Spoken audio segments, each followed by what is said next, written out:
Hukum Allah kan jelas, Pak. Lidzakari mithlu hadzil unsayain. Bagian laki-laki 2 kali bagian perempuan. Itu hukum Allah, Pak. Nggak bisa dirubah. Kalau orang merubah itu dengan landasan kan semuanya sama-sama ridho, nggak bisa, Pak. Sesuatu yang haram, Pak, tidak bisa menjadi halal gara-gara sama-sama ridho, Pak. Orang melakukan zina kan juga gitu, Pak. Laki dan perempuannya sama-sama ridho. Tapi apakah zina itu menjadi halal kalau laki dan perempuannya sama-sama ridho? Kan enggak. Begitu juga kan bagian warisan. Walaupun semuanya ridho dibagi rata, tetap itu bertentangan dengan hukum Allah Ta'ala. Bismillahirrahmanirrahim. Assalamualaikum warahmatullahi wabarakatuh. Innal hamdalillah hamdan katsiran thayyiban mubarakan fih kama yuhibbu rabbuna wa yardah. Wa asyhadu an la ilaha illallah wahdahu la syarika lah wa asyhadu anna Muhammadan abduhu wa rasuluh. Allahumma salli wa sallim ala nabiyyina Muhammadin sallallahu alaihi wasallam wa ala alihi wa ashabihi wa man tabi'ahum bi ihsanin ila yaumiddin, amma ba'd. Bapak-bapak yang dirahmati Allah Subhanahu wa taala, alhamdulillah dengan izin dan pertolongan dari Allah di petang hari ini kita bisa melanjutkan kembali kajian rutin kita, masih mengkaji kitab Awaiqut Talabil Ilm, penghalang-penghalang, hambatan-hambatan bagi penuntut ilmu agama yang menjadikan ilmunya tidak berkah dan tidak bermanfaat. Kita telah bahas hambatan yang kelima, yaitu adamut tadarruj fi talabil ilm, tidak bertahap di dalam menuntut ilmu agama. Nah, ini penyebab yang paling banyak menjadikan banyak penuntut ilmu agama ini dia gagal mendapatkan ilmu yang berkah dan bermanfaat karena metodenya dalam menuntut ilmu salah. Dia tidak bertahap di dalam menuntut ilmu agama. Kita lanjutkan perkataan Dr. Abdus Salam Barjas rahimahullah ta'ala. Wat-tadarruju yakunu fi amrayni. Bertahap di dalam menuntut ilmu ada 2 macam bentuknya. Al-awwalu, yang pertama, tadarruju bainal fununi, bertahap menuntut ilmu agama dari berbagai disiplin ilmu agama tersebut. Jadi boleh, Pak, kita belajar berbagai macam ilmu agama, apakah tauhid, apakah tafsir, apakah hadis, apakah fikih, tapi semuanya dimulai dari kitab-kitab dasar. Semuanya dimulai dari perkara-perkara yang pokok dulu. Jadi boleh belajar berbagai disiplin ilmu syar'i, disiplin ilmu agama, tapi semuanya dimulai dari bertahap dari masalah yang paling dasar dalam ilmu agama ini. Ats-tsani, adapun yang kedua, tadarruju fil fannil wahid, bertahap tapi dalam satu disiplin ilmu saja. Jadi ada 2 macam, Mbak, ya, bertahap dalam menuntut ilmu agama. Boleh yang pertama, dia pelajari berbagai macam ilmu agama, tapi semuanya dimulai dari kitab-kitab dasar. Pertemuan sebelumnya sudah Anda sebutkan, ya. Kalau belajar tauhid dimulai dari al-usul ats-tsalatsah. Kalau belajar tafsir dimulai dari tafsir Ibnu Katsir atau tafsir Juz Amma, Juz 30. Kalau belajar hadis dimulai dari hadis Arba'in An-Nawawiyah, ya. Kalau belajar fikih dimulai dari yang dasar seperti fikih Al-Muyassar, yang itu semua adalah kitab-kitab dasar untuk penuntut ilmu pemula. Jadi bertahap di dalam menuntut ilmu dari yang paling dasar terlebih dahulu. Atau jenis yang kedua, boleh kita menuntut ilmu dari satu disiplin ilmu saja, yang itu kita geluti terus. Misalnya kita belajar ilmu akidah saja, sudah kita geluti ilmu akidah tersebut dari satu kitab ke kitab yang lain, kita khatamkan. Selesai usul salasa, belajar qawaidul arba, 4 kaidah memahami kesyirikan. Nanti belajar lagi kitab tauhid, terus nanti sampai mempelajari kitab akidah tahawiyah. Jadi boleh berbagai macam disiplin ilmu atau satu disiplin ilmu. Kata Dr. Abdus Salam Barjas, wakilal amrayni yakhda'ul ijtihad al-muallim wa tabi'atil makan. Apakah bertahap dalam menuntut ilmu agama ini, untuk masalah bertahapnya itu sama di antara para ulama? Ternyata kata Dr. Abdus Salam Barjas, para ulama mereka berbeda pendapat di dalam menyusun tahapan-tahapan dalam menuntut ilmu agama ini. Biikhtilafi madzahibihim, itu karena perbedaan mazhab di antara mereka. Wa amakinihim, perbedaan tempat-tempat di antara mereka.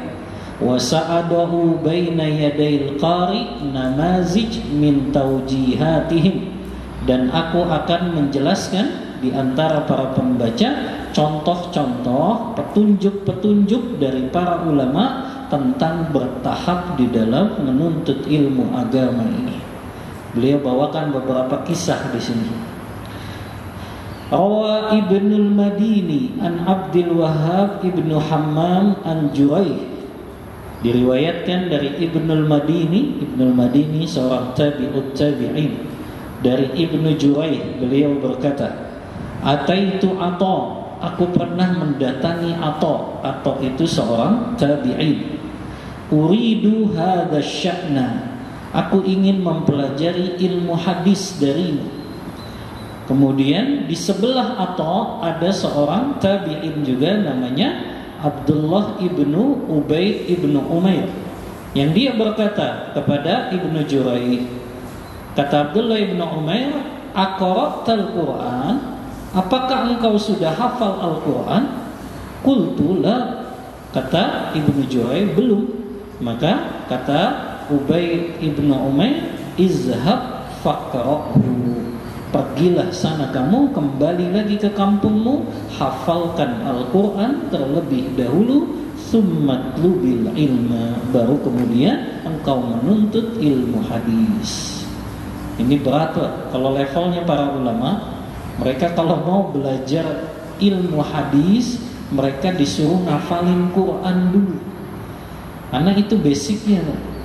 Makanya orang-orang yang mempelajari ilmu syar'i, kalau dia memang betul-betul ingin menjadi seorang yang pakar dalam ilmu syariah ini, yang pertama harus dia pelajari, Pak, Al-Quran itu harus sudah dia hafalkan. Makanya nggak aneh, Pak, ya? Para ulama terdahulu umur 7 tahun, umur 10 tahun mereka sudah hafal Al-Quranul Karim.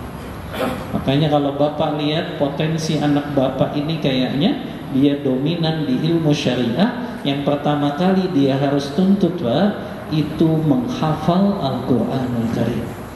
Karena orang kalau sudah hafal Al-Quran, Pak, dia mudah mempelajari ilmu-ilmu agama yang lain, karena dia sudah hafal semua dalil-dalilnya. Jadi kalau dia sudah hafal Al-Quran, Pak, dia akan faham tentang dalilnya hukum ini apa, dalilnya hukum ini apa, karena dia sudah hafal Al-Quran tersebut. Ya, makanya ini, Pak, kalau memang betul-betul ingin menjadikan anak kita kelak menjadi seorang ulama, maka dia harus hafal Al-Quran terlebih dahulu. Inilah tradisinya para ulama, Pak. Kalau kita baca, nggak ada di antara ulama terdahulu yang mereka jadi ulama kecuali pasti mereka hafal Al-Quranul Karim dari usia kecil. Walaupun mungkin Imam Abu Hanifah, Imam Abu Hanifah itu, kalau Bapak tahu, beliau baru hafal Al-Quran di usia 20 tahun. Karena beliau kenal ilmu agamanya terlambat Pak. Beliau ini kan basicnya pengusaha. Jadi Imam Abu Hanifah itu sebelum jadi ulama, beliau pengusaha Pak. Beliau ahli dalam dunia dagang dan bisnis. Sampai di usia 18 tahun beliau berjumpa dengan seorang tabi'in, yang tabi'in itu berkata, "Wahai Abu Hanifah, kalau seandainya engkau betul-betul memperdalam ilmu agama ini, tentu engkau akan mendapatkan keberuntungan yang jauh lebih besar daripada bisnis duniamu ini." Maka Imam Abu Hanifah tak sadarkan Pak dengan itu. Akhirnya dia tuntut ilmu, dan usia 20 tahun beliau baru bisa hafal Al-Quranul Karim. Jadi jangan putus asa Pak. Ternyata bisa kok usia-usia yang mungkin ternyata sudah dewasa pun, kalau memang niat dan tekadnya kuat, bisa untuk hafal Al-Quranul Karim. Anda pernah ceritakan Mbak ya, seorang syekh itu, orang tua, ikut halakoh di Masjid Nabawi, usianya sudah 50 tahun Mbak, tapi dia pengen hafal Quran. Ketika ditanya, ngapain kamu pengen hafal Quran? Usia kamu sudah 50 tahun. Kata orang tua ini, saya ingin jadi Al-Quran ini penerang di dalam kubur saya nanti. Subhanallah. Dan betul Pak, di usia 55 tahun orang tua ini bisa hafal Al-Quran. Usia 55. Dan di usia 55 itulah Allah mewafatkannya. Allah kabulkan keinginannya, Al-Quran menjadi penerang di dalam kuburnya. Subhanallah. Maka ini adalah yang pertama Pak, kalau ingin mempelajari ilmu agama ternyata memang harus dimulai dari Al-Quranul Karim. Fadhahabtu faghabartu zamanan. Akhirnya aku menghafal Al-Quran, kata Ibnu Jurayj. Aku pun bisa menghafalkan Al-Quran dalam beberapa waktu. Tsumma ji'tu Atha. Kemudian aku datang lagi kepada Atha. Dan kemudian aku ditanya lagi, apakah engkau sudah hafal Al-Quran? Aku katakan, sudah, aku sudah menghafalkan. Lalu ditanya lagi, aqra'tal faridah? Apakah engkau sudah memahami ilmu faraid? Ilmu faraid di sini maknanya ilmu waris. Kenapa kok ilmu waris jadi prioritas Pak di kalangan para ulama? Karena ini ilmu yang pertama kali akan Allah cabut dari muka bumi ini. Kata Rasulullah, ta'allamul faraid wa'allimuha. Pelajarilah ilmu waris dan ajarkanlah. Fa innaha nisful ilm, karena dia adalah setengah ilmu. Wa awwalu ma yunza'u min ummati, dan dia ilmu yang pertama kali akan dicabut oleh Allah Ta'ala. Kenapa ilmu ini pertama kali dicabut Pak? Karena banyak kaum muslimin yang gak mengamalkannya Pak. Makanya lama-lama akhirnya lupa. Sudah begitu ulama yang ahli faraid pun sudah banyak yang wafat Pak. Ulama yang ahli faraid Allah wafatkan, kaum muslimin gak mengamalkan pembagian warisan sesuai hukum Allah tersebut. Makanya akhirnya ilmu itu akan hilang dan pertama kali dicabut dari muka bumi ini. Makanya sekarang kan subhanallah ya, banyak kaum muslimin yang merasa lebih pintar dari hukum Allah Ta'ala. Ketika ingin dibagikan warisan, sudahlah kita bagi rata saja. Subhanallah. Ini haram hukumnya Pak. Haram hukumnya membagi rata harta warisan, walaupun semuanya ridho Pak, karena dia menganggap hukum yang mereka buat lebih baik daripada hukum Allah Ta'ala. Hukum Allah kan jelas Pak, lidzakari mithlu hadzil unsayain. Bagian laki-laki 2 kali bagian perempuan. Itu hukum Allah Pak, gak bisa dirubah.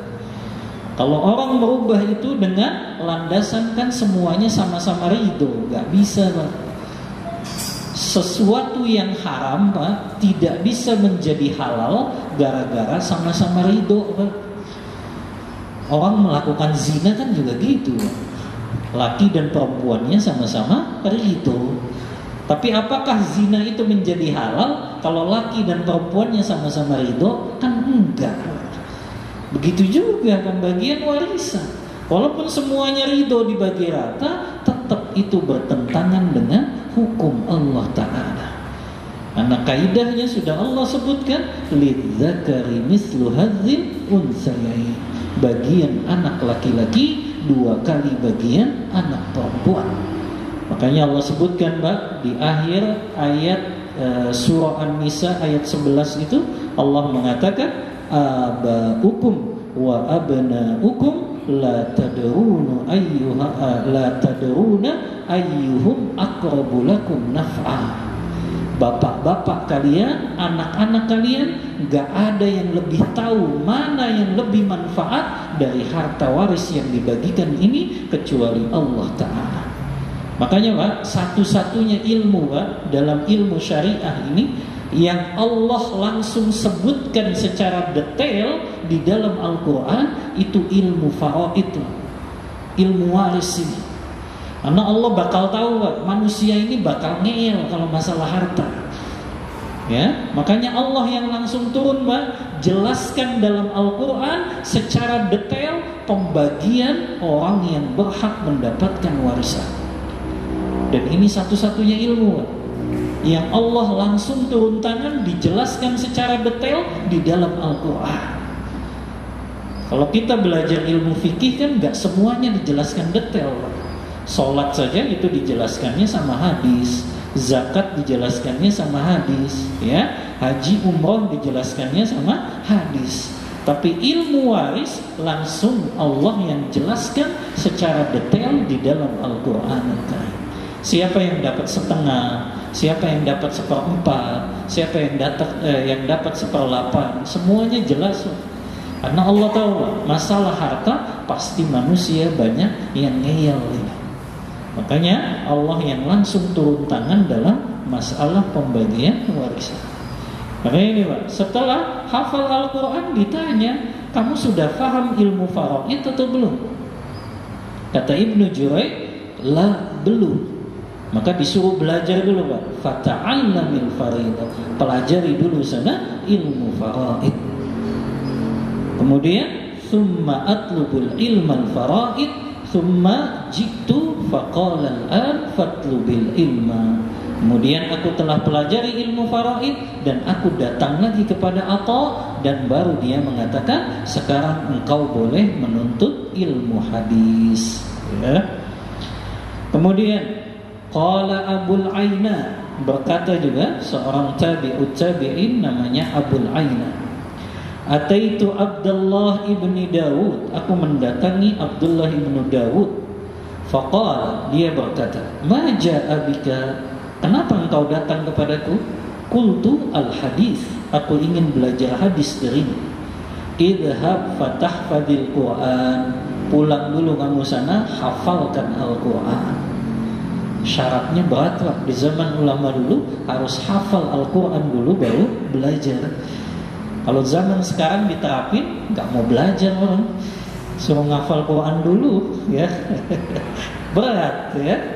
Makanya beda, Pak, kualitasnya. Zaman ulama dulu, kalau mau belajar hadis, hafalin Quran dulu, baru belajar hadis. Subhanallah. Maka kata Abul Aina, aku pun menghafalkan Al-Quran, ya. Setelah itu aku datang lagi kepada Abdullah ibnu Dawud. Hafiztul Quran, aku telah hafal Al-Quran. Setelah mengklaim hafal Al-Quran pun dites dulu, Pak. Iqra watlu alaihim naba'anu. Coba kamu lanjutkan bacaan ini. Watlu alaihim naba'anu. Faqara'tul usyad, aku pun baca sampai 1/3-nya. 1/3 berarti berapa, Pak? 1/3 Al-Quran berapa? 10 juz. 10 juz satu kali duduk, Wak, di tesnya. Subhanallah, ya. 10 juz satu kali duduk. Anak uji mahasiswa saja itu mereka paling kuat 3 juz Pak, satu kali duduk. Ya, habis itu minta istirahat. Ya, nggak ada yang sampai 5 juz satu kali duduk. Paling kuat 3 juz. Ya, ini subhanallah 10 juz satu kali duduk. Ya. Kemudian setelah dites lulus Pak, 10 juz satu kali duduk, ya, idhabil an fata'allamil faraid. Pergilah engkau pelajari ilmu faraid. Kata Ibnu Aina, qad ta'allamtu. Oh, ilmu faraid aku sudah belajar, ya. Aku sudah belajar tentang as-sulba, tentang saudara-saudara bagiannya, saudara laki-laki, saudara perempuan, bagian untuk mereka. Wal jad, bagian untuk kakek. Wal kubar, bagian untuk orang tua. Dites lagi Pak, sebelum dia mau belajar hadis.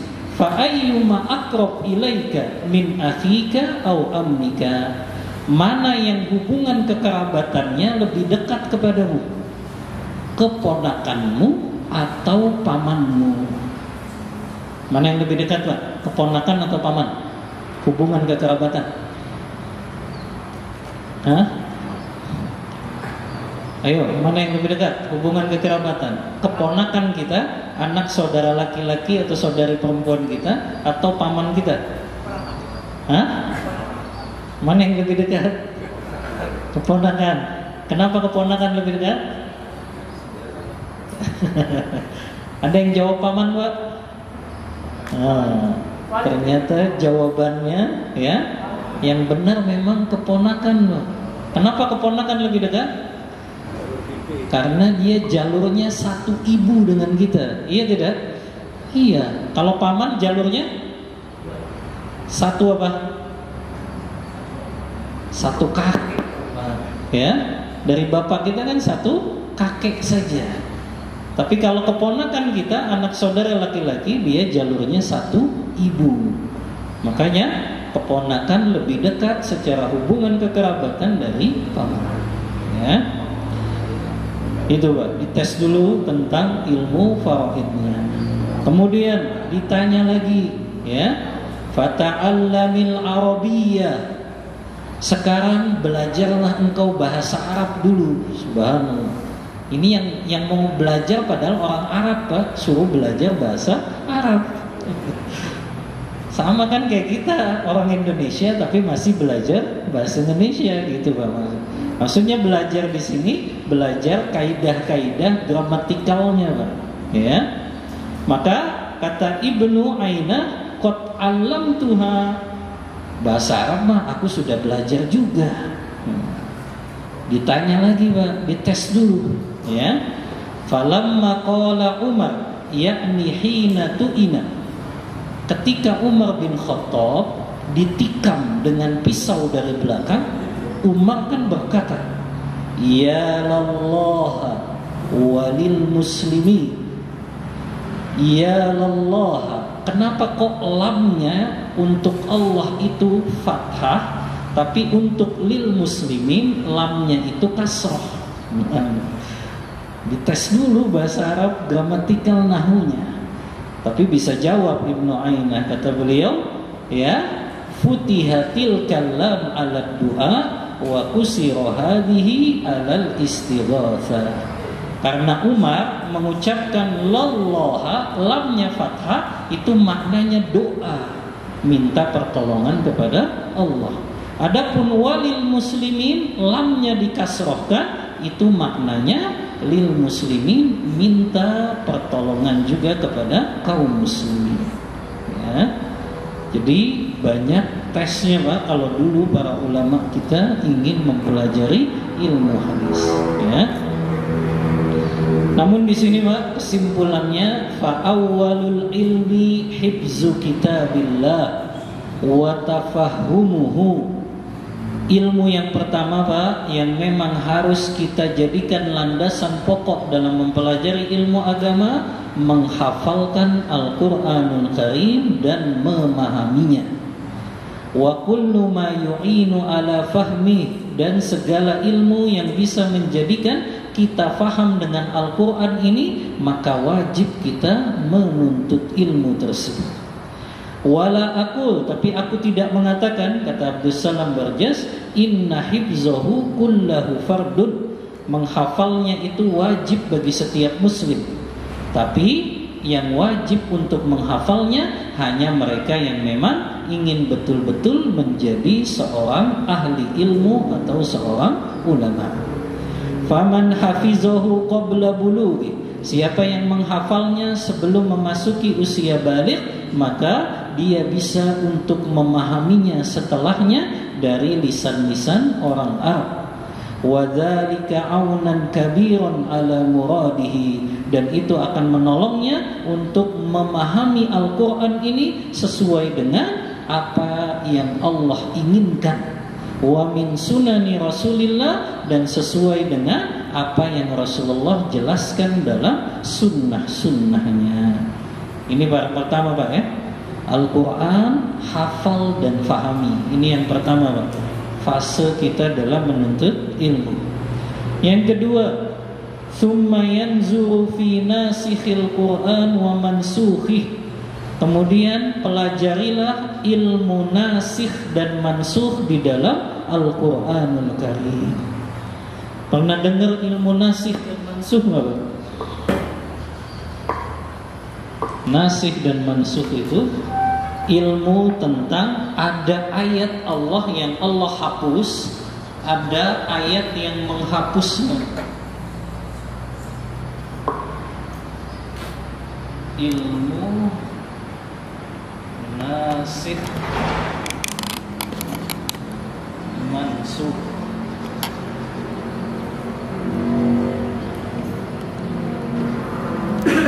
Ini pelajaran kuliah ini sebetulnya Pak.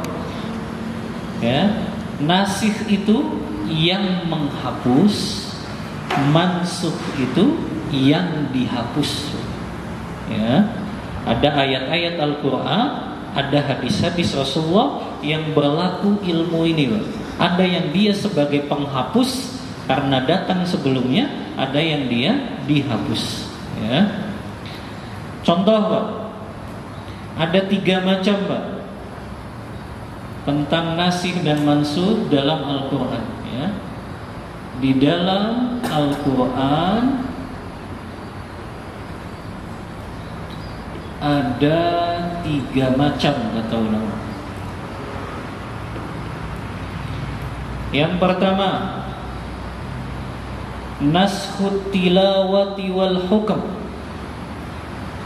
ayatnya dihapus secara bacaan dan hukumnya.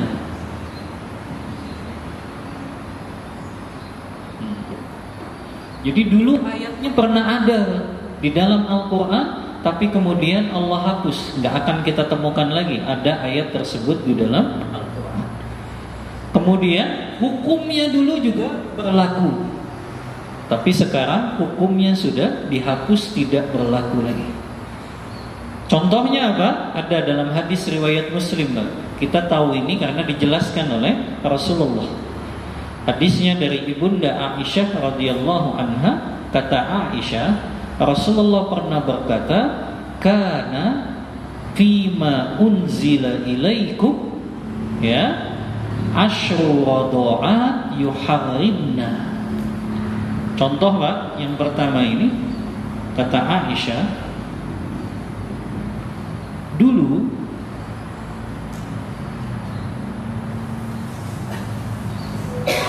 mahram sepersusuan Pak,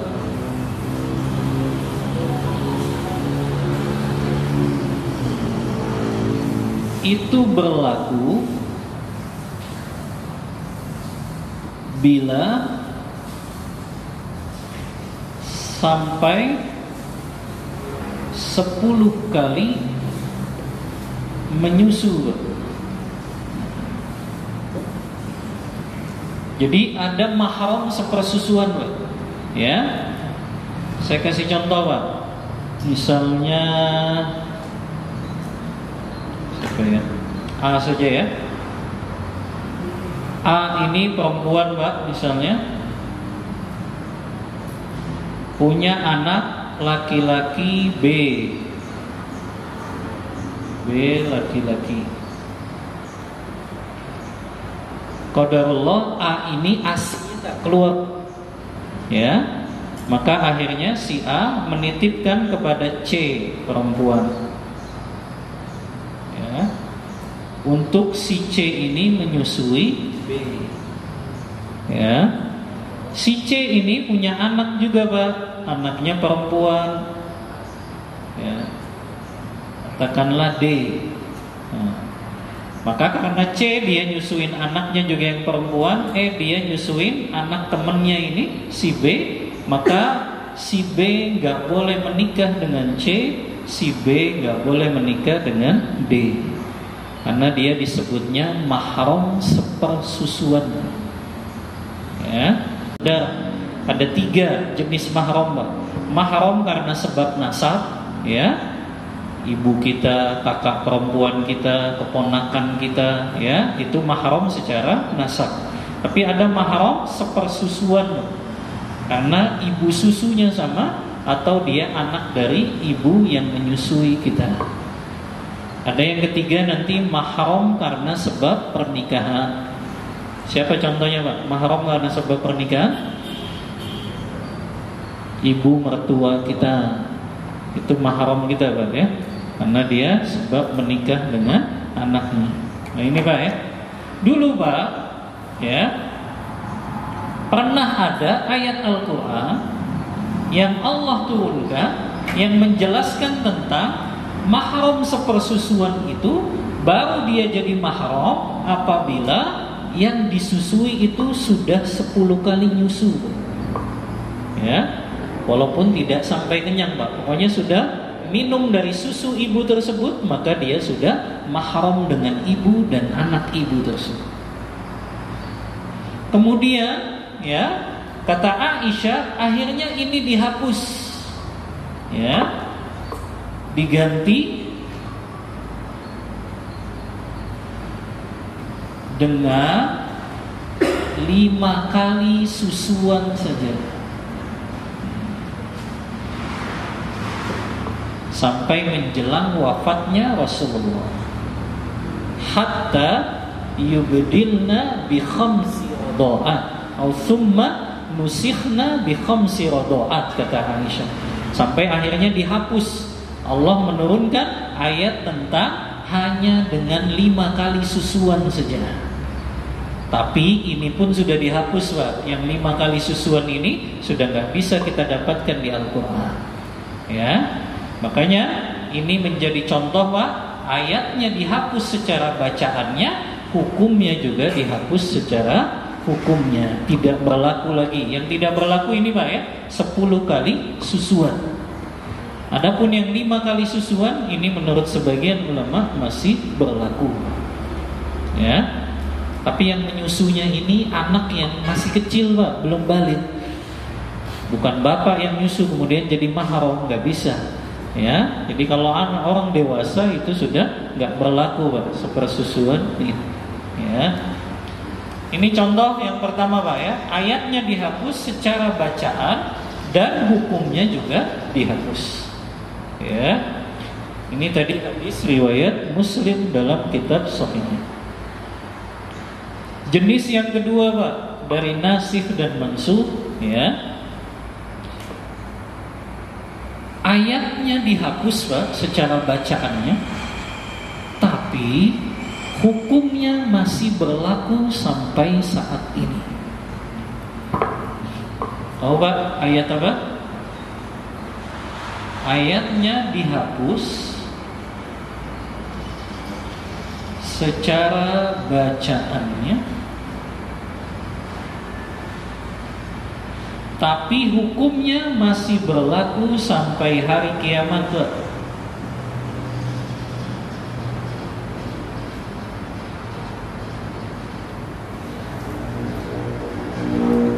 Sampai hari kiamat. Ayatnya udah dihapus, Pak. Kita nggak akan temuin ayat tersebut di dalam Al-Quran. Tapi dijelaskan oleh para ulama tafsir, hukumnya masih tetap berlaku sampai hari kiamat.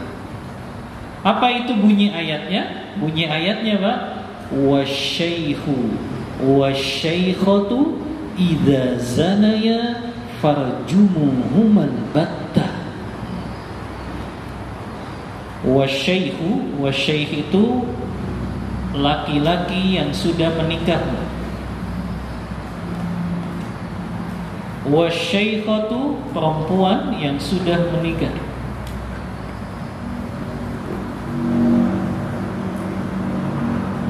Idza zanaya, kalau keduanya berzina, ya,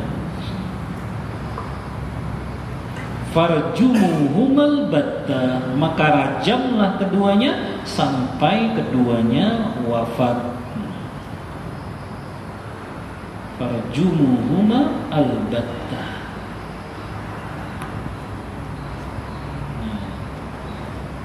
Ini Pak, dalil Al-Qur'annya, walaupun bacaannya sudah nggak ada sekarang di Al-Qur'an, tapi hukumnya masih terus berlaku sampai hari kiamat.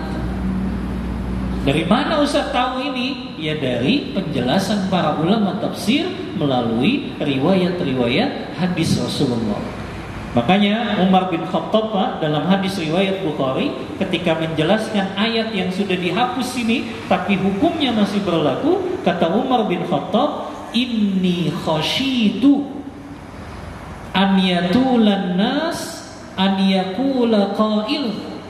Aku takut, kata Umar, nanti semakin berjalannya waktu akan ada orang yang berkata tidak ada ayat tentang rajam di dalam Al-Quran, karena ayat ini telah dihapus.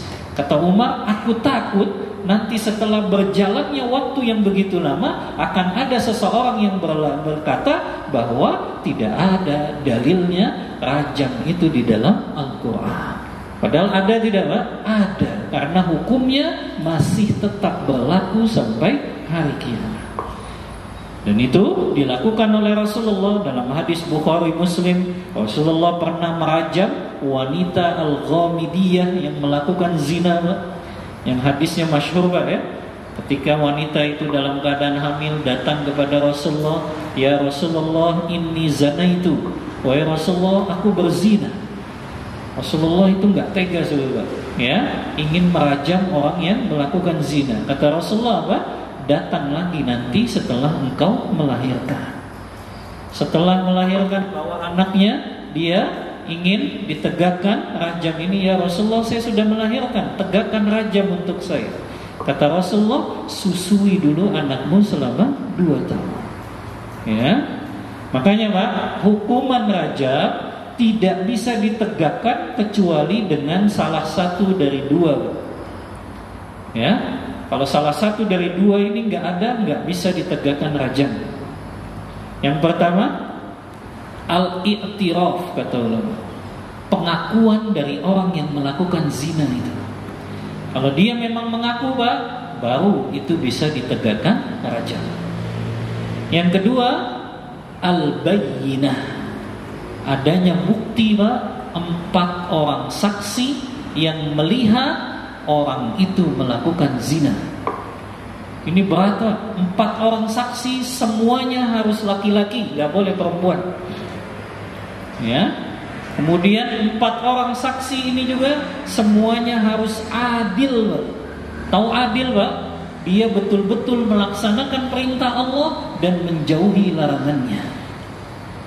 Yang ketiga Pak, 4 orang saksi ini harus betul-betul melihat Pak, ember timba masuk sumurnya.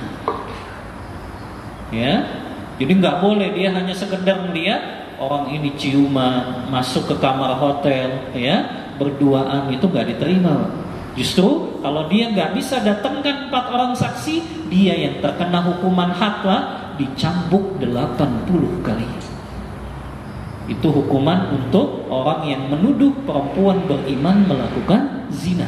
Kalau dia nggak bisa datengin 4 saksi Pak, cuma 3 saja, dia kena malah hukuman had menuduh perempuan beriman melakukan zina, itu dicambuk 80 kali. Makanya berat Pak. Dari sini kita mengambil faidah begitu besarnya kehormatan seorang muslim dan muslim. Gak bisa kita asal tuduh saja fulanah berzina, fulan berzina. Harus betul-betul melihat, bahkan 4 orang saksi. Bahkan di Saudi yang Anda tahu, CCTV itu gak diterima. Kesaksian CCTV, video rekaman itu gak diterima kalau di mahkamah. Harus 4 orang saksi yang dia bersumpah atas nama Allah, betul-betul dia melihat tadi ember timba masuk sumurnya. Berat kan Pak? Syaratnya itu berat ya, untuk menghadirkan 4 orang saksi, semuanya laki-laki lagi Pak. Dan laki-lakinya bukan yang sembarangan. Yang 4 orang ini harus adil semuanya, betul-betul orang yang taat kepada ajaran Allah ya. Kalau yang saksinya ini nggak pernah sholat, nggak diterima kesaksiannya Pak ya. Dia nggak menunaikan perintah Allah, nggak diterima kesaksiannya. Makanya berat sekali untuk mendatangkan bukti seseorang melakukan zina. Hampir gak ada Pak di zaman Rasulullah yang Anda ketahui. Gak ada di zaman Rasulullah perempuan atau laki-laki yang dirajam itu karena ada 4 orang saksi yang menyaksikannya. Anda sulit. Di zaman Rasulullah aja gak ada. Mereka semua dirajam karena mereka mengaku saja. Adapun betul-betul 4 orang saksi melihat, itu berat Pak. Di zaman Rasulullah saja tidak ada yang pernah terjadi seperti itu ya. Ini menunjukkan besarnya kehormatan muslim dan muslimah ya. Belum masuknya? Hah? Belum. Satu lagi Pak ya, contoh nasikh dan mansukh.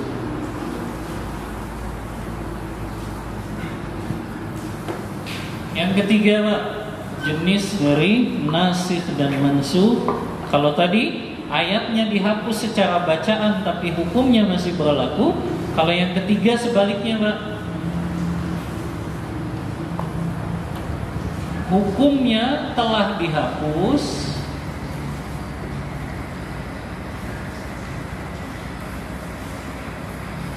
tapi bacaannya masih ada Pak sampai sekarang.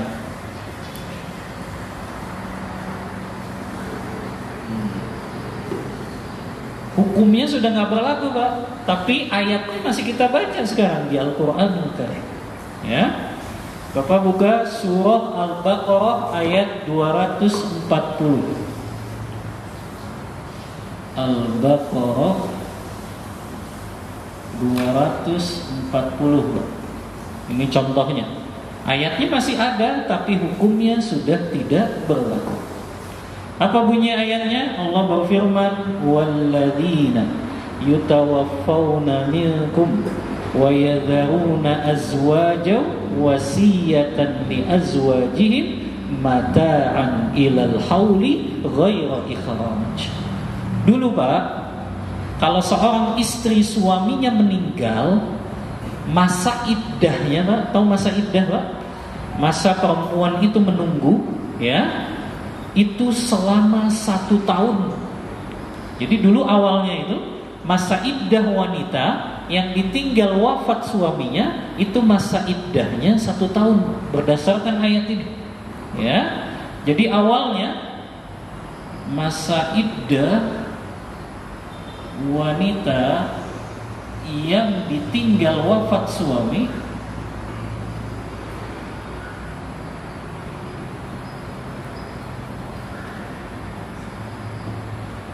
adalah 1 tahun Pak. Lama sekali kan Pak ya, lama sekali 1 tahun ya. Maka akhirnya untuk meringankan, Allah hapus Pak hukumnya saja, bacaannya masih ada ya. Hukumnya Allah hapus dengan ayat surah Al-Baqarah ayat 234 kalau tidak salah. Al-Baqarah 234, coba buka Pak. Apa bunyinya?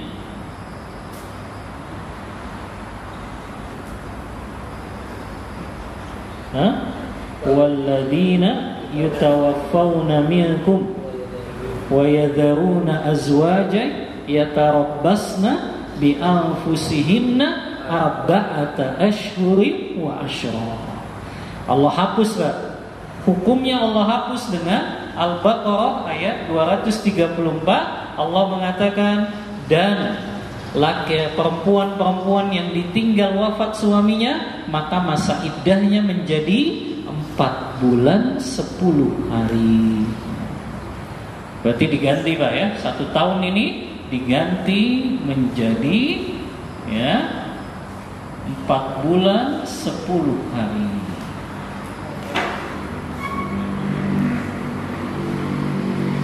Arba'ata ashhurin wa asyra.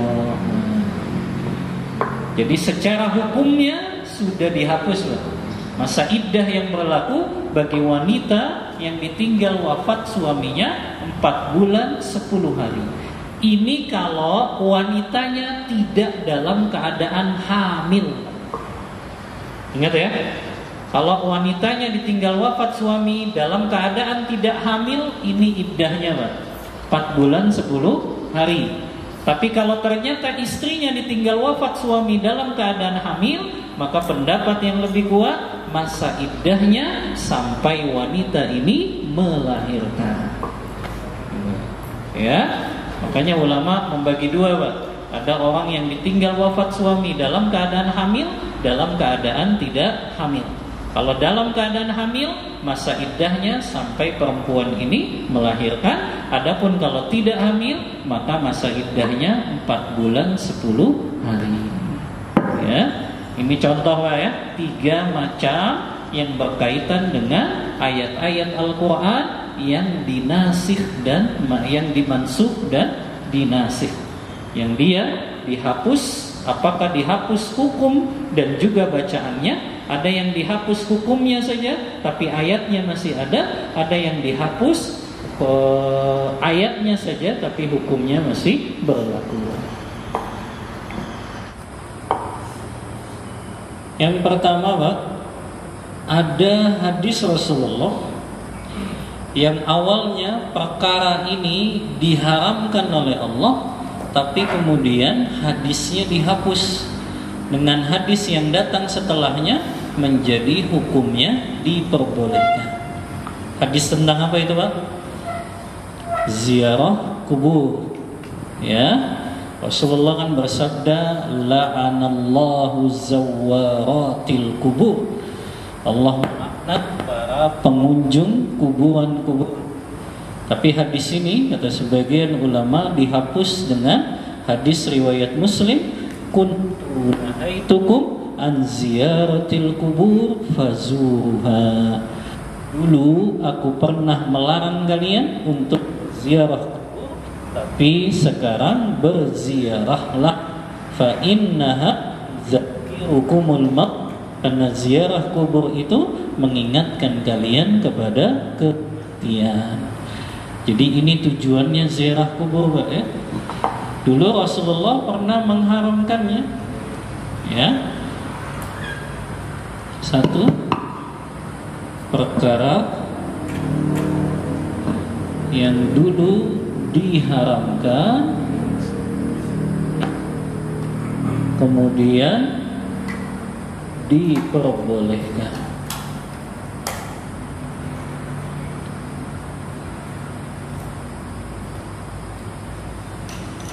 Tadi misal tentang ziarah kubur. Awalnya di Mekah para sahabat dilarang untuk ziarah kubur karena dianggap akidahnya belum kuat. Maka ketika hijrah ke Madinah, ya, Rasulullah mendapat wahyu dari Allah bolehnya untuk melaksanakan ziarah kubur dalam rangka mengingat kematian. Tadi hadisnya Pak ya, kuntu nahaitukum an ziyaratil kubur fazuruha. Dulu aku pernah melarang kalian berziarah kubur, ya. Sekarang berziarahlah, fa innaha tudzakkirukumul maut.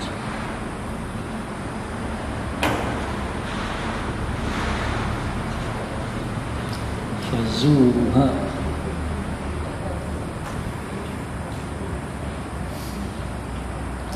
Fa innaha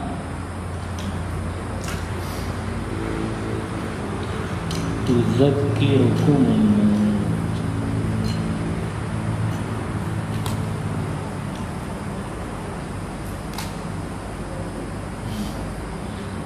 Ini hadisnya, Pak. Hadis yang menghapus hadis sebelumnya tentang larangan untuk berziarah kubur. Ini yang pertama, Pak. Dulunya diharamkan, kemudian dihapus hukumnya menjadi boleh. Yang kedua sebaliknya, Pak. Dulunya diperbolehkan, tapi sekarang menjadi diharamkan. Apa, Pak? Dulunya boleh, tapi sekarang diharamkan. Mut'ah. Apa itu? Mut'ah. Hah? Mut'ah. Nikah mut'ah. Ya. Perkara yang dulu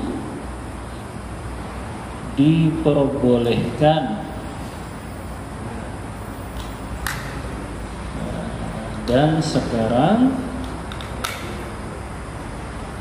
telah diharamkan.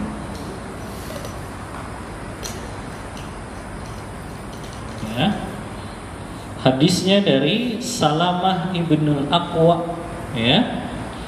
Kata beliau, rakhasa lana Rasulullah al-mut'ata salasata ayyam. Dulu Rasulullah pernah menghalalkan untuk kami nikah mut'ah 3 hari. Ya. Summa haramana yauma Khaybar. Kemudian Rasulullah mengharamkannya pada hari Khaybar. Dalam riwayat lain bahkan yang meriwayatkannya Ali bin Abi Thalib. Tapi aneh, orang Syiah nggak mau nerima, padahal panutannya kan sahabat Ali. Padahal Ali yang meriwayatkan hadis ini, riwayat Muslim, Pak, dalam kitab sahihnya, naha Rasulullah yauma Khaybar an nikahil mut'ah. Rasulullah melarang kami pada hari Khaybar. Hari Khaybar itu penaklukan Khaybar tahun 7 Hijriah. Ya, itu dilarang oleh Rasulullah untuk melakukan nikah mut'ah. Ya.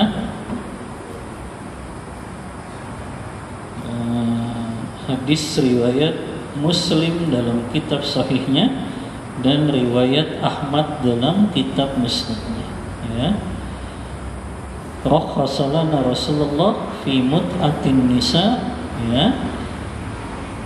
Aman autas manaha anha. Tulis nggak, Pak, hadisnya?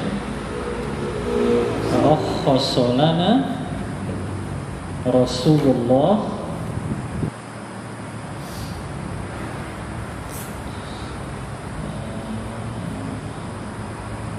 al-mut'ah, ya.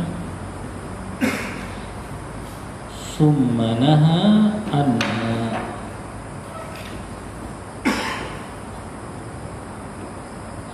Ini hadis rawahu Muslim.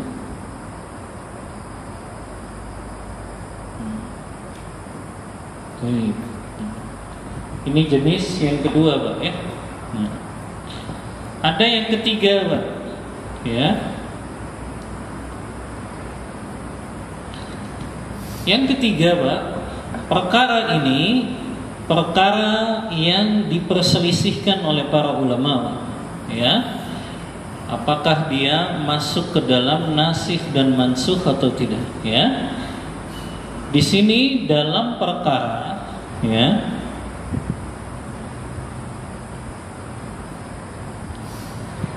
yang dibolehkan atau yang dilarang. Nah, ini berkaitan dengan hukum, Pak, ya. Ada hadis Rasulullah, ya, yang menyebutkan itu pernah, ya, diucapkan Rasulullah perkara yang dilarang, tapi tiba-tiba ada hadis yang menyebutkan Rasulullah melakukan itu. Ini contohnya tentang berbekam saat puasa. Batal nggak, Pak, puasanya bekam saat puasa? Hah? Apa hukumnya Pak? Bekam saat puasa? Hah? Ada hadis Pak. Hadisnya Rasulullah bersabda, aftarul hajimu wal mahjum. Orang yang membekam dan orang yang dibekam, dua-duanya batal puasanya. Ya, hadisnya sahih Pak, riwayat Abu Daud dalam kitab sunannya. Tapi ternyata datang hadis berikutnya Pak. Kata sahabat Abdullah bin Abbas, ra'aitu Rasulullah sallallahu alaihi wasallam yahtajimu wa huwa shaimun.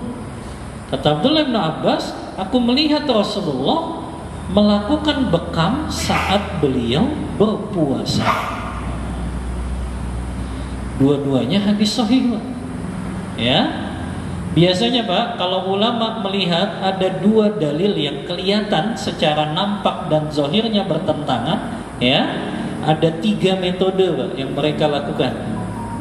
Ya. Iza ta'aradatil adillah, kata ulama, apabila ada dua dalil yang kelihatannya secara zahirnya nampaknya bertentangan, maka tiga metode yang ditempuh. Yang pertama, mereka akan usahakan al-jam'u bainahuma, menggabungkan dua dalil tersebut. Jadi yang diupayakan Pak, bagaimana menemukan titik temu dalam dua dalil tersebut.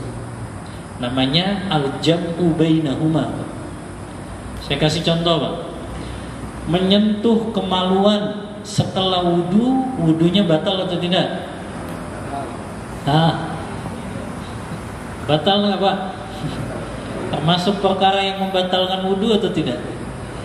Karena memang ada hadisnya, kata Rasulullah, man massa farjahu faqad wajibal wudu. Siapa yang menyentuh kemaluannya, maka dia wajib untuk berwudu. Atau dalam riwayat lain telah batal wudunya. Ya. Tapi ternyata ada hadis lain juga Pak, yang sahabat ini bertanya, ya Rasulullah, kalau aku menyentuh bagian dari kemaluanku, apakah batal wuduku? Kata Rasulullah, tidak. Innaha bid'atun minka. Karena itu bagian dari anggota tubuhmu. Maka dua dalil yang kelihatannya bertentangan Pak. Yang satu Rasulullah menyatakan batal wudunya, yang satu enggak ketika sahabat nanya. Nah, ini digabungkan Pak sama para ulama. Dua hadis yang kelihatannya bertentangan. Bagaimana cara menggabungkannya? Kata para ulama, ya, yang dimaksud membatalkan wudu ketika menyentuh kemaluan itu kalau menyentuhnya secara sengaja dan secara langsung tanpa adanya penghalang. Maksudnya langsung gitu Pak, tangannya yang menyentuh kemaluannya tanpa adanya penghalang, itu baru batal wudunya. Adapun kalau dia nyentuhnya tidak sengaja atau tidak dengan adanya penghalang Pak, ya, Bapak misalnya habis mandi nyentuh kemaluan tapi ada penghalang anduk Pak, maka itu tidak batal, ya, karena yang dimaksud batal wudunya di sini adalah kalau sengaja dan tanpa ada penghalang. Makanya itu kalau memang masih bisa dikompromikan. Tapi kalau hadis tadi yang satu Rasulullah mengatakan batal puasanya kalau berbekam, ya, yang satu mengatakan kalau Rasulullah melakukan bekam saat puasa. Ini kan sulit Pak untuk dikompromikan.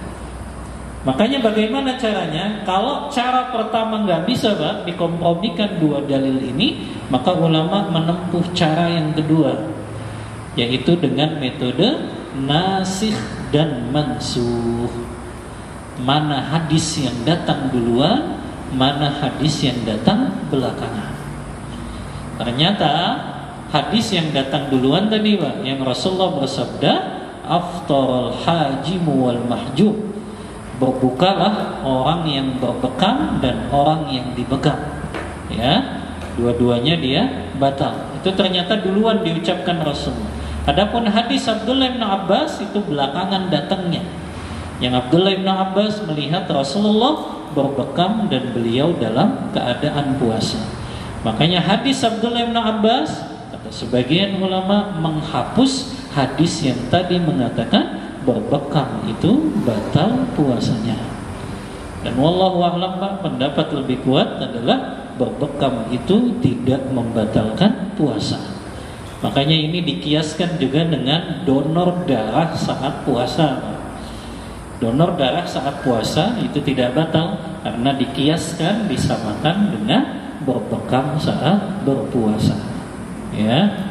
Nah ini ya contoh di mana Rasulullah pernah mengucapkan sebuah hadis tentang larangan, tapi kemudian sahabat menjelaskan bahwa itu perkara yang sudah tidak dilarang saat dalam keadaan berpuasa. Ya. Ini contoh-contoh hadis-hadis yang berkaitan dengan bab yang kita pelajari, Pak, nasikh dan mansukh. Ya. Metode berikutnya apa, Ustaz? Metode berikutnya, kalau tidak ada dalil yang menunjukkan bahwa hadis ini menghapus hadis yang lain, maka mereka menempuh yang namanya at-tarjih. At-tarjih itu dalil yang lebih kuat. Dalil yang lebih kuat tadi tergantung kepada hadisnya, dilihat apakah sanadnya kuat atau lemah, gitu ya. Maka itu yang ditempuh oleh para ulama. 3 metode itu, Pak. Ya. Yang mereka kalau melihat ada 2 dalil yang bertentangan, maka mereka mencoba untuk menempuh 3 metode tadi. Dikompromikan dulu. Kalau masih bisa dikompromikan, dikompromikan. Kalau tidak, tadi berlaku nasikh dan mansukh. Kalau tidak, baru ditarjih mana pendapat yang lebih kuat. Ya. Ini berkaitan dengan kita disuruh mempelajari nasikh dan mansukh. Ya, kenapa? Supaya kita tahu mana hukum-hukum yang masih berlaku sampai hari ini, mana hukum-hukum yang sudah tidak berlaku sampai hari ini. Ya. Summa yanzuru fi sunanil ma'thurati ats-tsabitati an Rasulillah sallallahu alaihi wasallam, ya, fiha yasilu talibu ila muradillahi jalla wa ala fi kitabihi wa hiya tuftahu lahu ahkamal Qur'an fathan.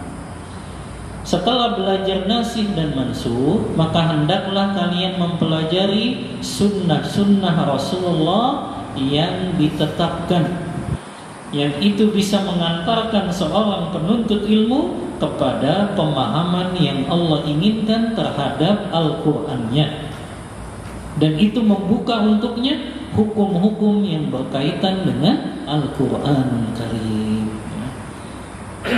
Ini diantara fungsinya, Pak, hadis Rasulullah diantaranya untuk menjelaskan ayat Al-Quran. Seperti ayat tentang sholat kan sifatnya global, baru dijelaskan oleh hadis Rasulullah. Ayat tentang zakat juga sifatnya masih global, dijelaskan oleh hadis Rasulullah. Ya. Begitu juga masalah pernikahan masih global di dalam Al-Quran, tapi dijelaskan oleh hadis-hadis Rasulullah. Maka orang yang mempelajari hadis Rasulullah, dia akan mampu memahami Al-Quran ini sesuai dengan pemahaman yang Allah inginkan.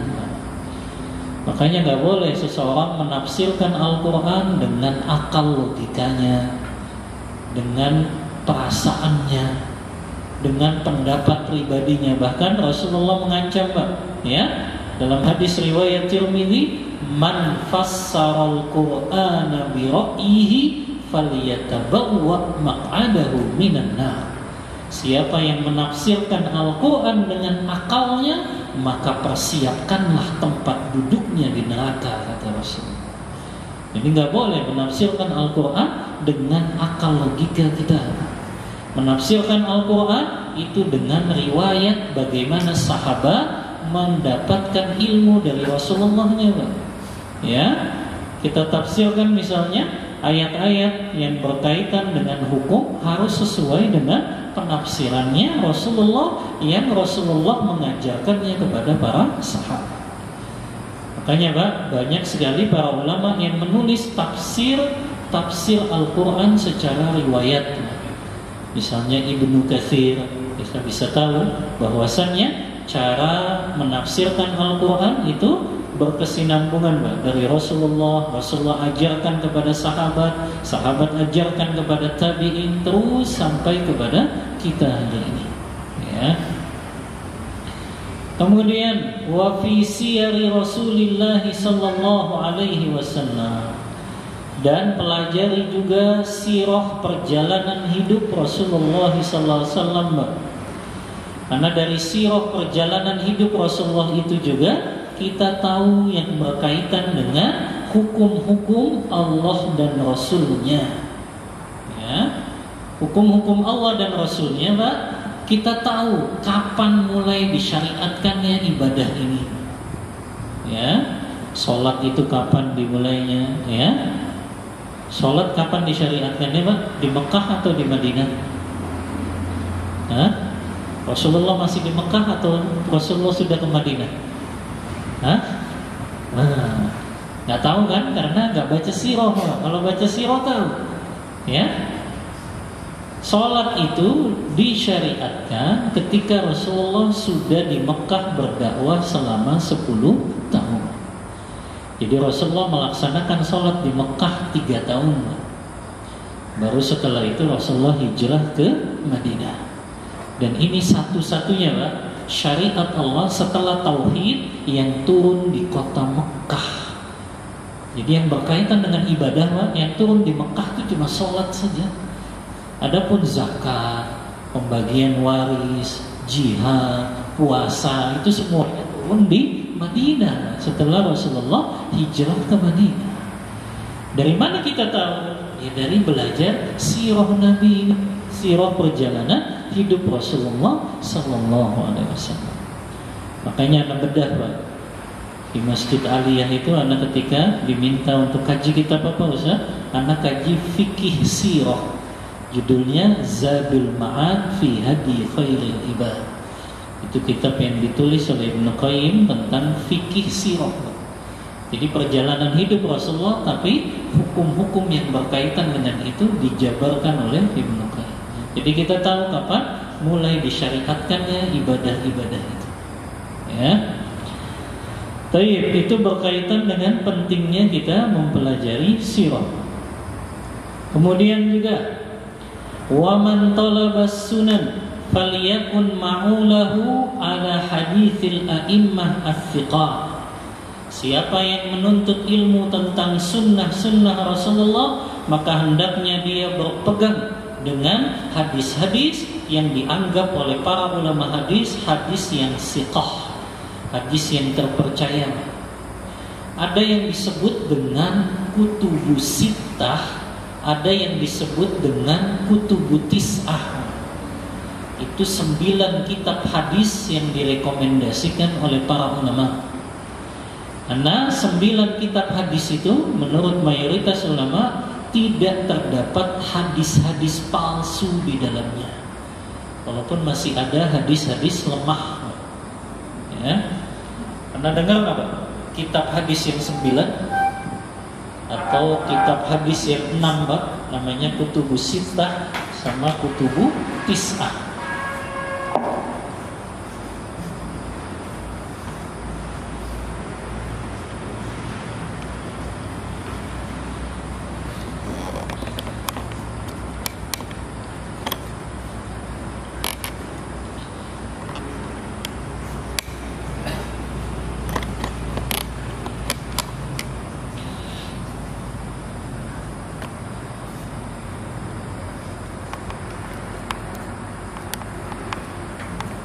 Kutubus sittah kitab hadis yang 6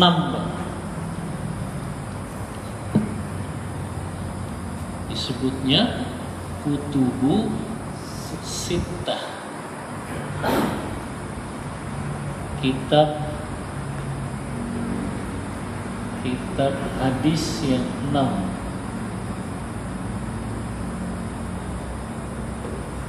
Apa saja itu? Yang pertama Sahih Bukhari. Ini kitab yang sudah tidak diragukan, Pak. Ulama sepakat semua hadis yang ada dalam kitab Sahih Bukhari itu semuanya sahih. Ya. Yang kedua Sahih Muslim.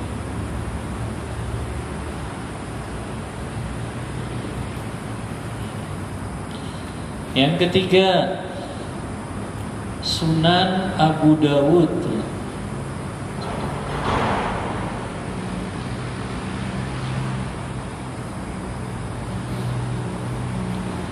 Yang keempat Sunan An-Nasa'i.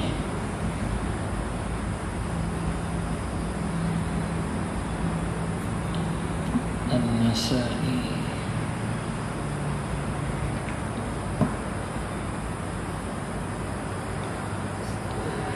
Yang kelima Sunan At-Tirmizi.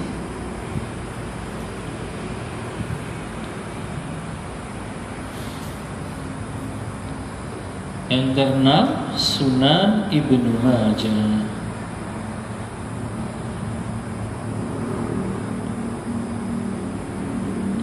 Nah, ini kalau disebut kutubu sittah. Tapi kalau kutubu tis'ah berarti ditambahin 3 lagi. Karena kalau kutubu tis'ah namanya kitab-kitab hadis yang 9, yang di dalamnya tidak ada hadis-hadis yang palsu, Pak. Ya, walaupun masih ada hadis lemahnya, ya. Makanya kan Syekh Albani membuat Sahih Sunan Abi Daud, Sahih Sunan At-Tirmizi, Sahih Sunan Ibnu Majah, Sahih Sunan An-Nasa'i.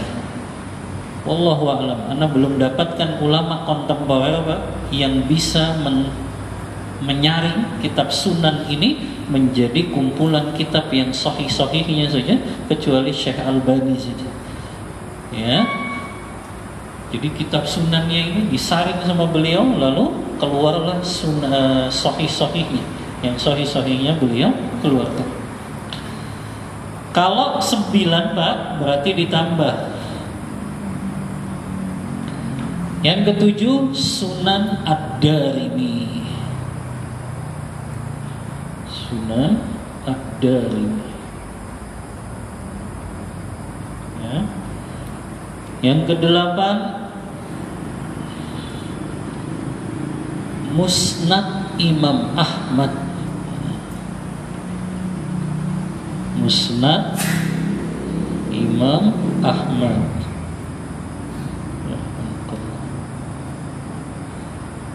Yang kesembilan Muwatta Imam Malik.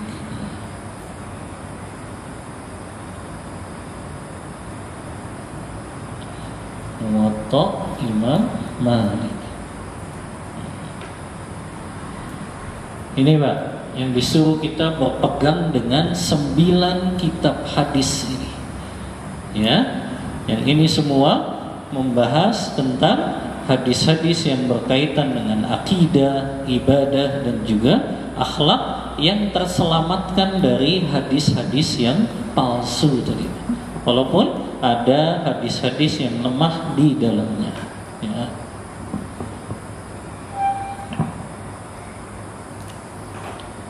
Habis waktunya? Hah? Habis ya untuk materi? Itu ya. Kalau habis berarti kita cukupkan materi sampai sini ya. Sampai kalimat siapa yang mempelajari sunnah maka hendaknya dia berpegang dengan hadis-hadis dari para ulama hadis yang siqah, yang terpercaya. Ya.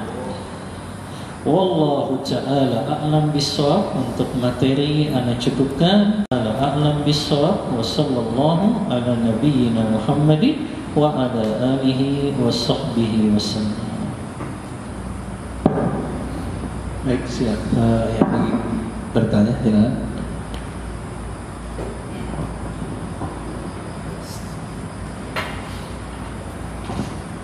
Ya, assalamualaikum warahmatullahi wabarakatuh.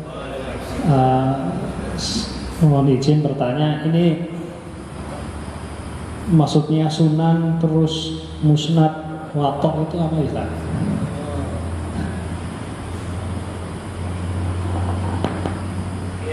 Jazakallah khairan. Kenapa kok namanya beda-beda, Ustaz? Ada yang disebut kitab sahih, ada yang disebut kitab sunan, ada yang disebut kitab musnad, ada yang disebut kitab muwatta. Baik. Yang pertama, Pak, disebut sahih Bukhari, sahih Muslim karena para ulama hadis sepakat, Pak, semua hadis-hadis yang ada dalam kitab tersebut itu semuanya sahih tanpa diragukan. Beda dengan yang ada dalam Al-Adabul Mufrad, Pak, ya. Beda kan, Pak? Karena Imam Bukhari juga menulis kitab sahih, tapi juga menulis kitab Al-Adabul Mufrad. Kalau dalam Al-Adabul Mufrad tidak semuanya sahih, Pak. Beda dengan yang ada dalam Sahih Bukhari yang ulama sepakat tentang kesahihannya. Ya. Adapun sunan, Pak, yang Anda pernah pelajari, kenapa disebutnya kitab sunan? Kitab sunan ini punya ciri khas, Pak.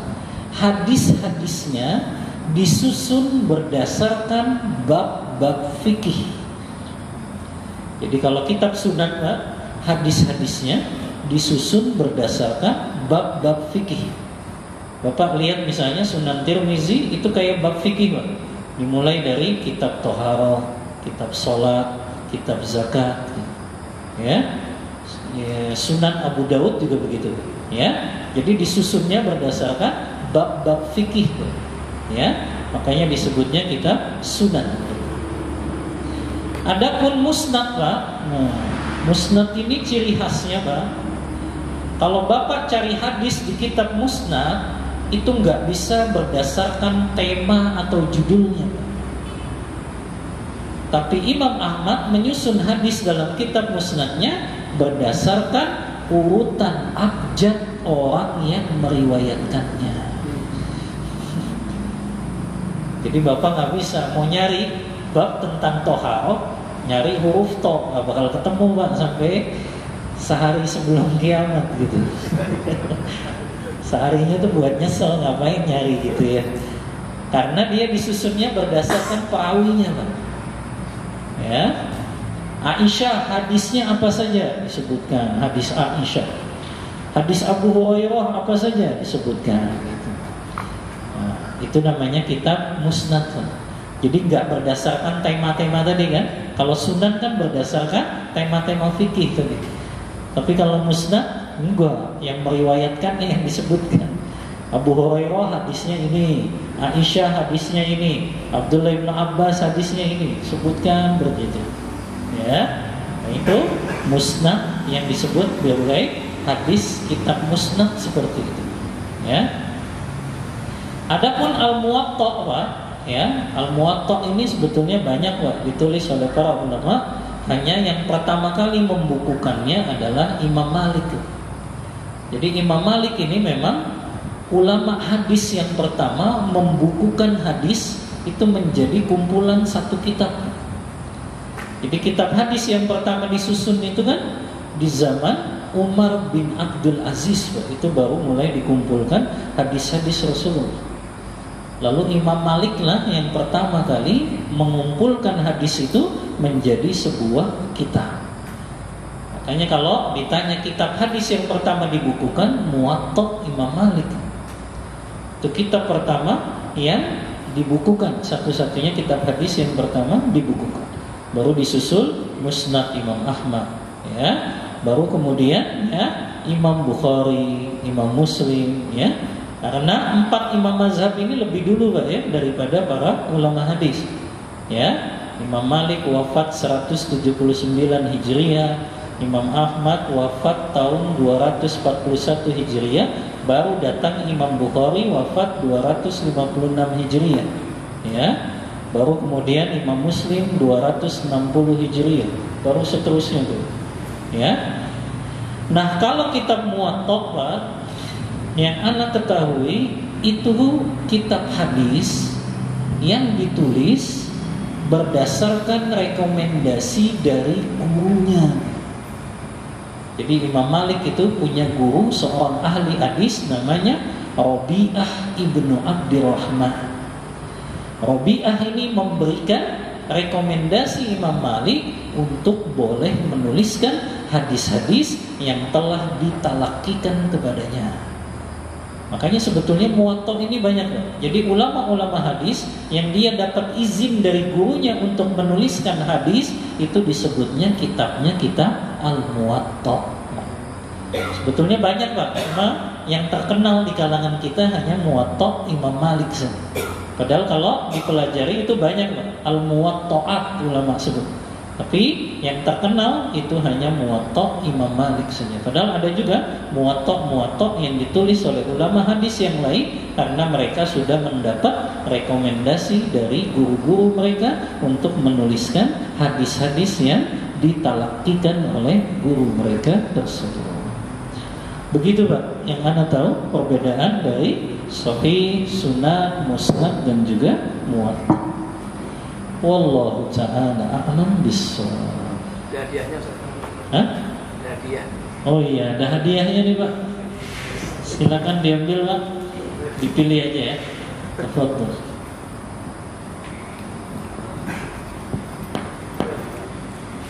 Baik, assalamualaikum warahmatullahi wabarakatuh. Ustadz, yang ingin saya tanyakan adalah di dalam menuntut ilmu itu skala prioritas ilmu apa yang harus dipelajari Ustadz untuk pemula. Terus yang kedua adalah untuk kitab yang wajib atau direkomendasikan dimiliki setiap keluarga muslim yang harus ada di rumahnya itu apa aja Ustadz? Jazakallahu khairan.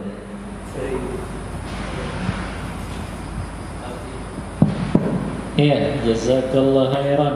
Pertanyaan yang sangat bermanfaat. Yang pertama, ilmu apa yang prioritas untuk kita pelajari? Ilmu yang prioritas ilmu fardu ain tentunya, yang wajib bagi tiap individu untuk mempelajarinya. Apa saja itu? Yang pertama, ilmu yang berkaitan dengan pokok-pokok akidah dan keyakinan kita. Karena tanpa keyakinan dan akidah yang benar, ibadah kita akan ditolak oleh Allah Ta'ala. Kan begitu ya? Apabila tauhidnya masih bercampur dengan kesyirikan, maka percuma ibadah yang dia lakukan. Kata Allah Ta'ala, la in asyrakta la yahbatanna amaluk.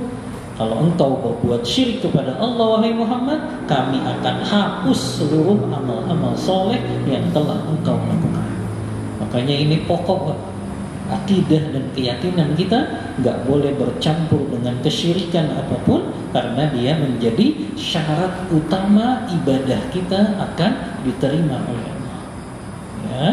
Maka ilmu yang pertama yang fardu ain Pak untuk kita pelajari, ilmu yang berkaitan dengan akidah dan keyakinan kita.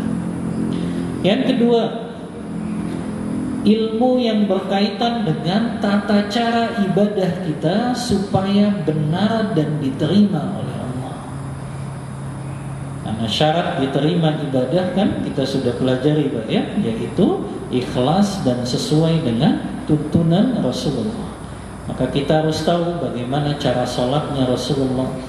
Itu berkaitan dengan ibadah yang akan Allah terima. Maka berkaitan dengan tata cara ibadah kita yang sesuai dengan tuntunan Rasulullah, maka itu wajib untuk kita pelajari.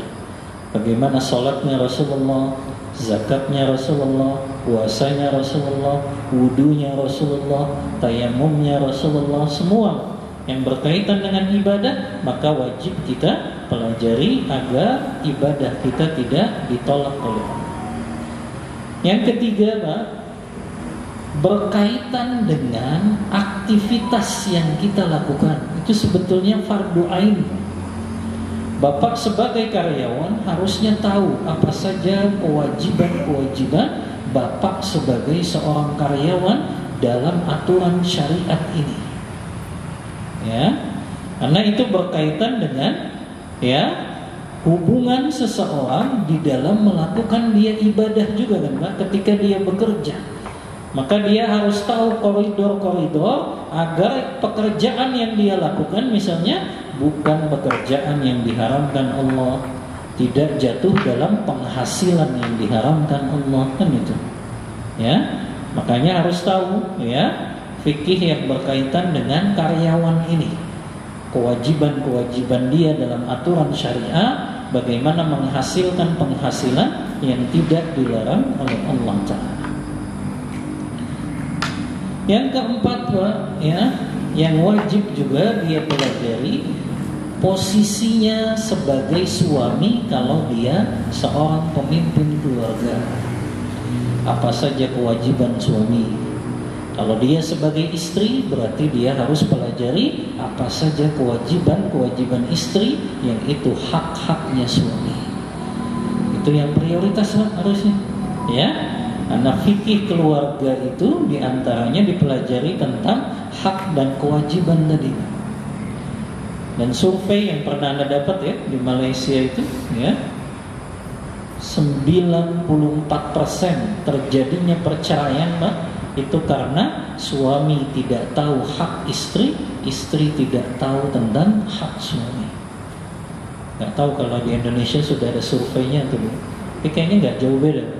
Ya, mereka yang tidak kenal hak dan kewajiban pasangan itu yang akan mengantarkan kepada perceraian tadi. Ya, makanya Pak, sebelum nikah harusnya belajar fikih nikah dulu. Ya, cuma memang salahnya dulu kalau orang Indonesia nikahnya cuma modal cinta dan punya kerja saja. Cinta sama punya penghasilan saja ya. Akhirnya di tengah jalan bingung ketika menjalani hubungan keluarga ya.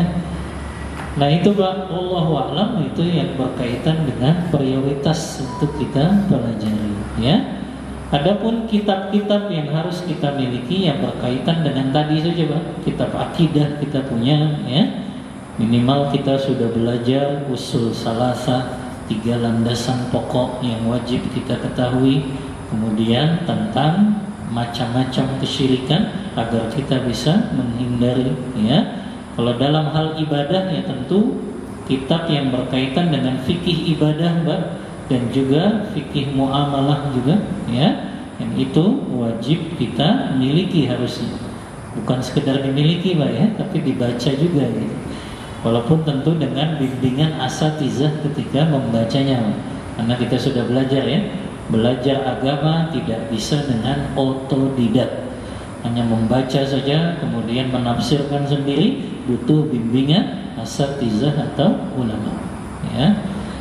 Wallahu ta'ala a'lam bissawab. Begitu.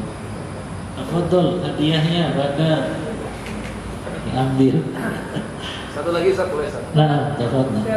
Cuma titipan dan ini luar tema kan. Nah. Jadi hari ini Anda dikirimin video terkait Sabtu Ceria. Sabtu Ceria. Iya, nggak taunya di situ ajakan orang-orang Kristen Nasrani mengajak anak-anak yang umur sekitar belasan, sekitar 12 sampai 15 lah, itu masuk ke Sabtu Ceria itu Ustaz. Nah, permasalahannya di video itu entah dia anak atau nggak tahu anaknya, dia sempat nyanyi kemudian memperhatikan tentang Yesus.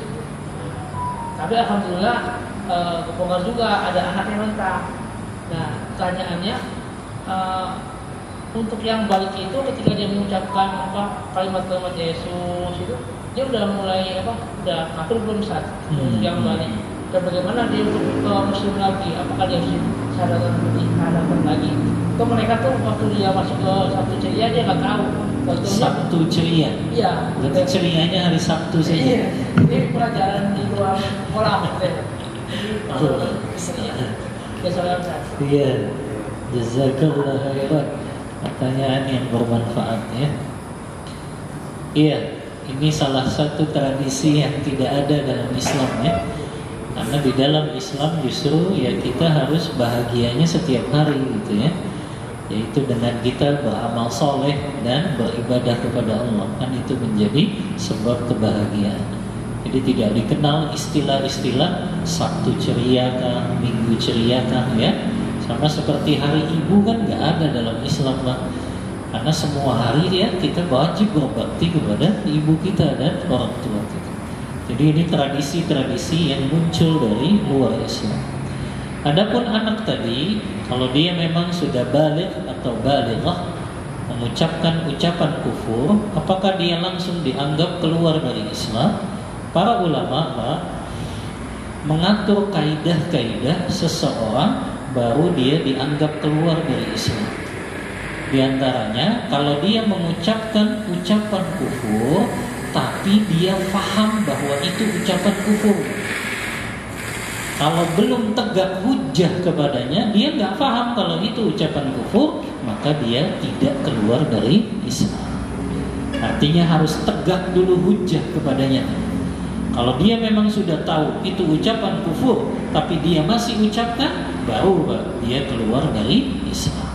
Tapi kalau dia belum tahu memang itu, ya, apalagi dia baru masuk usia balik, belum tahu kalau itu ternyata ucapan yang dia ucapan kufur, maka dia tidak keluar dari Islam. Ya, jadi seseorang yang keluar dari Islam harus tegak dulu hujjah kepadanya. Dia memang sudah tahu ilmu bahwa itu bisa mengeluarkan dia dari agama Islam. Begitu. Wallahu ta'ala a'lam bissawab. Baik, cukup Pak ya? Baik, baru sampai poin kelima ya, pembahasan kita tentang penghalang-penghalang bagi penuntut ilmu yang menjadikan ilmunya tidak berkah dan tidak bermanfaat, yaitu tidak bertahap dalam menuntut ilmu. Wallahu ta'ala a'lam bissawab. Insyaallah kita lanjutkan di pertemuan berikutnya. Mohon maaf bila ada kata-kata yang kurang berkenan di hati Bapak semuanya. Aqulu qawli hadza wa astaghfirullah li wa lakum wa sallallahu ala nabiyyina Muhammadin wa ala alihi wa sahbihi wasallam. Kita tutup kajian kita membaca doa kafaratul majlis. Subhanakallahumma wa bihamdika asyhadu an la ilaha illa anta astaghfiruka wa atubu ilaik. Walhamdulillahi rabbil alamin. Wassalamu alaikum warahmatullahi